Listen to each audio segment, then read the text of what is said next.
بسم اللہ الرحمن الرحیم الحمدللہ وحدہ والصلاة والسلام علی من لا نبی بعدہ اما بعد۔ اللہ تبارک و تعالی نے سورہ بقرہ کے اندر بہت سے مضامین بیان فرمائے ہیں۔ اگر ان مضامین کا ہم جائزہ لیں تو سب سے پہلے اللہ تبارک و تعالی نے انسانوں کی قسمیں بیان فرمائی ہیں۔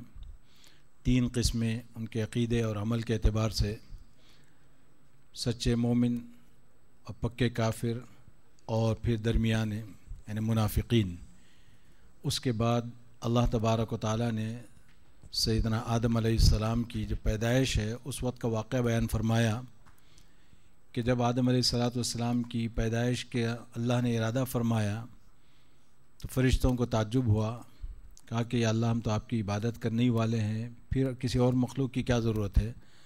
وہاں پہ جو علماء لکھتے ہیں وہ یہ، چونکہ فرشتوں کو معلوم تھا کہ انسان یہ صاحب اختیار ہوگا، اس کو اختیار دیا جائے گا، اور جب کسی کو اختیار دیا جاتا ہے تو اس کی یہ اختیار کی بات ہوتی ہے تو اس کو غلط استعمال کرے یا اس کو صحیح استعمال کرے، دونوں کا اس کو اختیار ہوتا ہے۔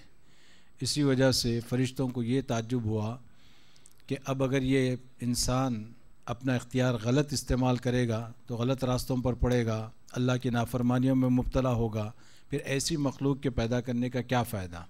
تو اس پر ان لوگوں کو حیرت ہوئی تھی، تو اللہ تبارک و تعالیٰ نے پھر سیدنا آدم علیہ السلام کو علم دے کر ان کی برتری ثابت کی اور یہ بتایا کہ دیکھو ہم جو مخلوق پیدا کرنے جا رہے ہیں وہ ایسی نہیں ہے کہ صرف گناہ کرے گی، بلکہ گناہ اگر ہو جائے تو اللہ کے سامنے رجوع بھی کرے گی، اور جب وہ رجوع کرے گی تو پہلے سے زیادہ اللہ تبارک و تعالیٰ اس کا مرتبہ بڑھا دیں گے۔ اللہ تبارک و تعالیٰ نے اس رکوع کے اندر یہ بات بیان فرمائی ہے۔ اس کے بعد آگے اللہ تبارک و تعالیٰ نے بنی اسرائیل کا واقعہ بیان فرمایا ہے، یعنی بنی اسرائیل کے حالات، ان کا تذکرہ شروع فرمایا ہے۔ ان کے تذکرے کے اندر اللہ تبارک و تعالیٰ نے بہت سی چیزیں بیان فرمائی ہیں۔ بہت سی چیزیں مطلب یہ کہ انہوں نے کیا کیا حرکتیں کی تھیں، ان حرکتوں کو اللہ نے بیان فرمایا۔ ہوتا یہ ہے کہ بعض مرتبہ جب کوئی کسی کا محبوب ہوتا ہے، کسی سے قریب ہوتا ہے، جب کسی کو کسی سے تعلق ہوتا ہے تو وہ تعلق بہت قریبی ہوتا ہے، اور اس کے بعد اگر اس تعلق کے اندر کسی قسم کی کوئی دراڑ پڑتی ہے یا کوئی کسی قسم کی رخنہ اندازی ہوتی ہے تو پھر آپ دیکھیں گے کہ پھر ایک لمبی فہرست وہاں پہ نکل آتی ہے، اس نے یہ کیا، اس نے یہ کیا، اس نے یہ کیا، اس نے یہ کیا۔ اللہ تبارک و تعالیٰ نے یہاں پر بنی اسرائیل کا یہی معاملہ کیا ہے۔ آپ کو معلوم ہے کہ اللہ نے 2 جگہ اس میں بیان فرمایا، فضلتکم علی العالمین، فضلتکم علی العالمین، کہ میں نے تم کو ساری دنیا پر فضیلت دی تھی، ساری دنیا پر میں نے تم کو سب سے اونچا رکھا تھا۔ اب اس کے بعد ان لوگوں نے جو ان کا معیار تھا، اللہ نے جو ان کو مقام دیا تھا وہ اس کو باقی نہیں رکھ سکے، تو انہوں نے کیا کیا حرکتیں کی، اللہ نے پھر وہ سب کے سامنے بیان فرمائی۔ اور یہ کیوں بیان فرمائی اللہ نے؟ یہ اس لیے بیان فرمائی تاکہ یہ امت ان حرکتوں سے دور رہے، یہ امت ان اعمال کے اندر مبتلا نہ ہو۔ اس وجہ سے اللہ تبارک و تعالیٰ نے بہت کھول کر واضح طور پر یہ چیزیں بیان فرمائی ہیں۔ اس کے بعد آگے اللہ تبارک و تعالیٰ نے اسی میں وہ جو بقرہ کا قصہ ہے، گائے والا قصہ، اس کو اللہ تبارک و تعالیٰ نے بیان فرمایا، اور اسی کے بعد آپ دیکھتے جائیں مستقل ان کا بیان چل رہا ہے، حتیٰ کہ یہ پارہ ختم ہوتا ہے قریب 2 رکوع پہلے وہاں پہ سیدنا ابراہیم علیہ السلام کا واقعہ شروع ہوتا ہے۔ وہ اللہ نے یہ واقعہ اس وجہ سے بیان فرمایا کہ دیکھو تم کلیم کرتے ہو کہ ہم ابراہیم کو ماننے والے ہیں، تو اللہ نے فرمایا کہ ابراہیم تو ایسے تھے، ابراہیم کی تو یہ صفات تھیں، ابراہیم نے تو یہ کام کیا تھا، ابراہیم سچے موحد تھے، اور ابراہیم کے یہ اخلاق تھے، اس لیے اللہ تبارک و تعالیٰ نے ان کے اخلاق بیان فرمائے۔ اس کے بعد جہاں سے دوسرا پارہ شروع ہوتا ہے کہ دوسرے پارے میں اللہ تبارک و تعالیٰ نے شروع میں یہ مضمون بیان فرمایا کہ دیکھو اللہ کا تبارک و تعالیٰ کا حکم جو ہوتا ہے وہ اصل چیز ہوتی ہے، یعنی اللہ اگر حکم دے دے کہ اس طرف منہ کر کے نماز پڑھو تو اب اس طرف یہ تمہارا قبلہ بن جائے گا، اور اگر اللہ قبلے کو پھیر دے تو یہ اللہ کا حکم ہے۔ یعنی کوئی اس میں یہ نہیں کہہ سکتا کہ بھئی یہ کیسے لوگ ہیں، کل تک تو ادھر منہ کر رہے تھے اور آج ادھر منہ کرنا شروع کر دیا انہوں نے نبی پاک علیہ السلام کے ساتھ یہی معاملہ کیا۔ تو اللہ تبارک و تعالیٰ فرماتے ہیں کہ یہ ایسٹ اور ویسٹ میں کچھ نہیں رکھا ہے، اصل چیز اللہ کا حکم ہے، جدھر اللہ کا حکم ہو جائے۔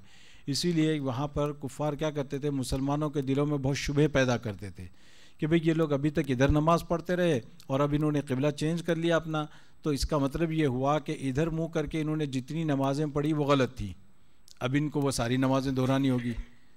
اب مسلمانوں کو بڑی پریشانی ہوئی کہ بھئی یہ واقعہ تو صحیح لگ رہا ہے. اور پھر اس سے بڑھ کر انہیں ایک اور ڈاؤٹ کریٹ کر دیا. انہوں نے یوں ان کے دلوں میں بات ڈال دی, فرمایا کہ جو مسلمان اس دوران انتقال کر چکے ان کا کیا ہوگا؟ یعنی قبلہ تو تمہارا اب چینج ہو گیا, جو مسلمان اب مر چکے ہیں ان کا کیا ہوگا؟ اس طریقے سے انہوں نے جب ڈاؤٹ ڈالنے شروع کیے تو اللہ تبارک و تعالیٰ نے یہ بات واضح کر دی اور فرمایا کہ نبی صلی اللہ علیہ وسلم آپ کا قبلہ اب جو ہے یہی قبلہ رہے گا, اور اللہ تبارک و تعالیٰ نے آپ کی چاہت کے اعتبار سے, آپ کے منشا کے اعتبار سے, آپ کی پسند کے اعتبار سے اللہ تبارک و تعالیٰ نے بڑا عجیب منظر بیان کیا یہاں پہ. فَوَلِّ وَجْهَكَ شَطْرَ الْمَسْجِدِ الْحَرَامِ قَدْ نَرَى تَقَلُّبَ وَجْهِكَ فِي السَّمَاءِ. اے نبی, اللہ تبارک و تعالیٰ آپ کو دیکھتے ہیں کہ آپ بار بار آسمان کی طرف سر اٹھاتے ہیں, بار بار آسمان کی طرف دیکھتے ہیں, اس تمنا کے اندر کہ اللہ کے رسول صلی اللہ علیہ وسلم یہ چاہتے تھے کہ قبلہ چینج ہو جائے. اللہ کے رسول چاہتے تھے قبلہ جو ہے کعبہ شریف کو بنا دیا جائے.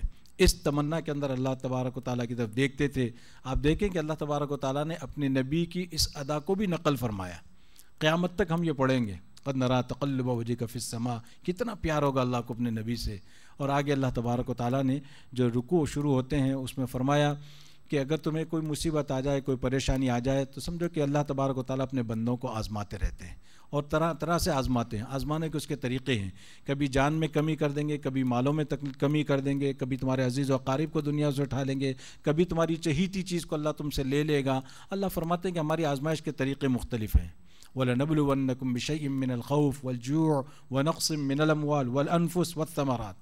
کبھی تو اللہ تبارک و تعالیٰ انسان کو سب کچھ دے کر خوف اس پر مسلط کر دیں گے, یہ بھی اللہ کی آزمائش کا طریقہ ہے.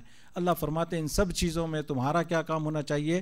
انا للہ و انا الیہ راجعون. بس یہ تمہاری زبانوں پر ہو کہ ہم سب کو اللہ کی طرف لوٹنا ہے, ہم سب اللہ ہی کے لیے ہیں, اور اللہ تبارک و تعالیٰ ہر چیز کو اون کرتے ہیں.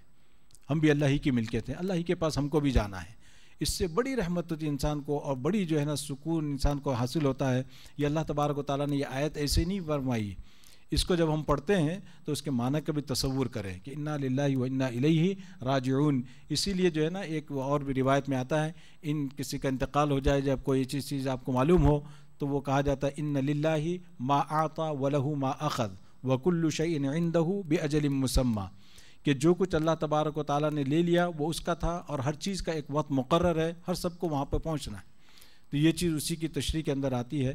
پھر اس کے بعد اللہ تبارک و تعالیٰ نے جو مضامین بیان فرمائے ہیں اس میں خلاصے کے طور پر یہ کہ اس زمین و آسمان کی اور پوری کائنات میں جو نظام چلتا ہے, جو فزیکل نظام ہے, جو ظاہری نظام ہے, جس کو آپ ہم دیکھتے ہیں, اس کا اللہ تبارک و تعالیٰ نے ذکر فرمایا. اس کے بعد انشاءاللہ جو آج قرآن پڑھا گیا ہے پھر وہ شروع ہوتا ہے. اللہ نے چاہا تو اس پر ہم اگلے دن بات کریں گے. اللہ تبارک و تعالیٰ ہم سب کو عمل کی توفیق عطا فرمائے. واخر دعوانا